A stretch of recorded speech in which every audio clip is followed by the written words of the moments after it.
priorité. L'organisation d'une soirée comme ça, ce soir, a justement pour objectif de faire remonter cette parole. C'est une démarche un peu nouvelle pour des politiques, hein. C'est pas nous qui en avons parlé, c'est vous. J'espère que ce soir va pouvoir donner à ce jeune homme royal des idées, des solutions et lui apprendre des choses.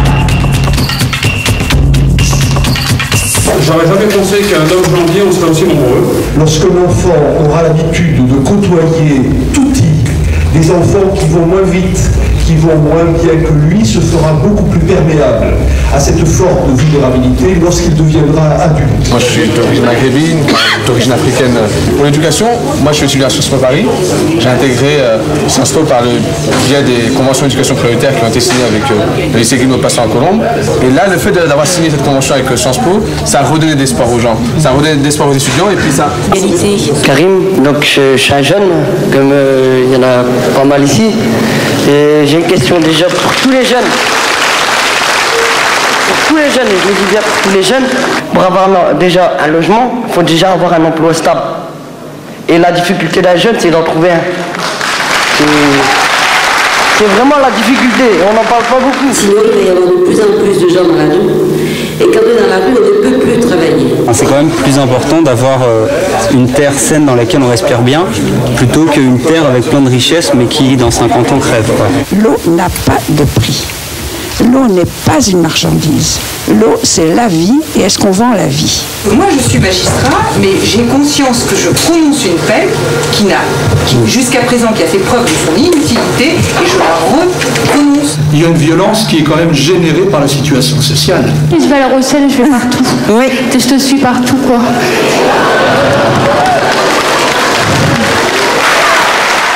Je voudrais te poser une question sur les femmes, quoi. Parce que je voudrais savoir ce que tu vas faire pour les femmes qui se barrent en pleine nuit avec des enfants dans l'abribus sous la pluie, quoi. Parce qu'après, on revient toujours avec notre mari, quoi. Parce que quand on n'a pas de travail, on n'a pas de logement. Des solutions à cette violence, pour la limiter en tout cas, serait de l'attaquer à la racine.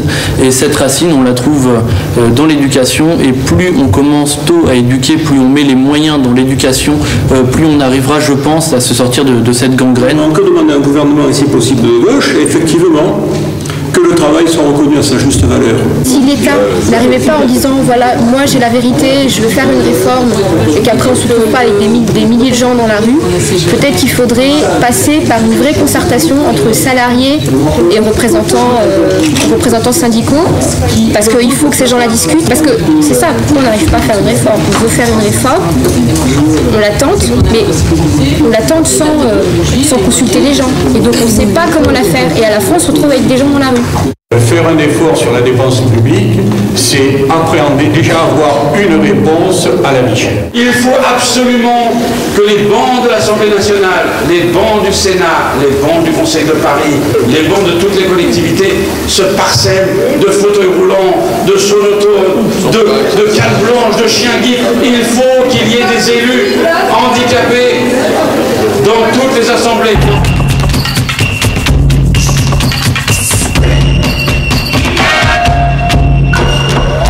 On sent qu'il y a une prise de parole un peu différente. Je suis contente d'avoir pu dire ce que je ressentais. Au moment des choses sont en route, ça y est, elles ont démarré.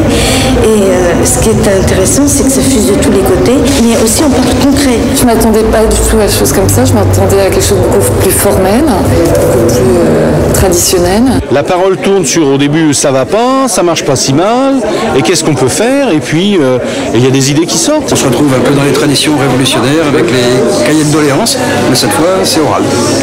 Je pense que c'est important que notre image soit vue, qu'on nous entende, parce que je pense que c'est à force de répéter les choses malgré tout qu'on nous écoutera, et que la solidarité se fera, parce que l'union fait la force malgré tout.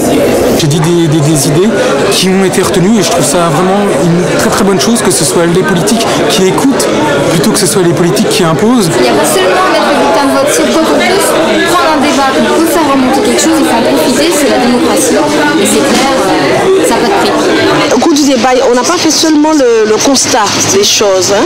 Il y a eu de plein de propositions. J'espère que ces mots-là vont se transformer en questions, qui vont se transformer en réponses, qui vont enfin se transformer en solutions.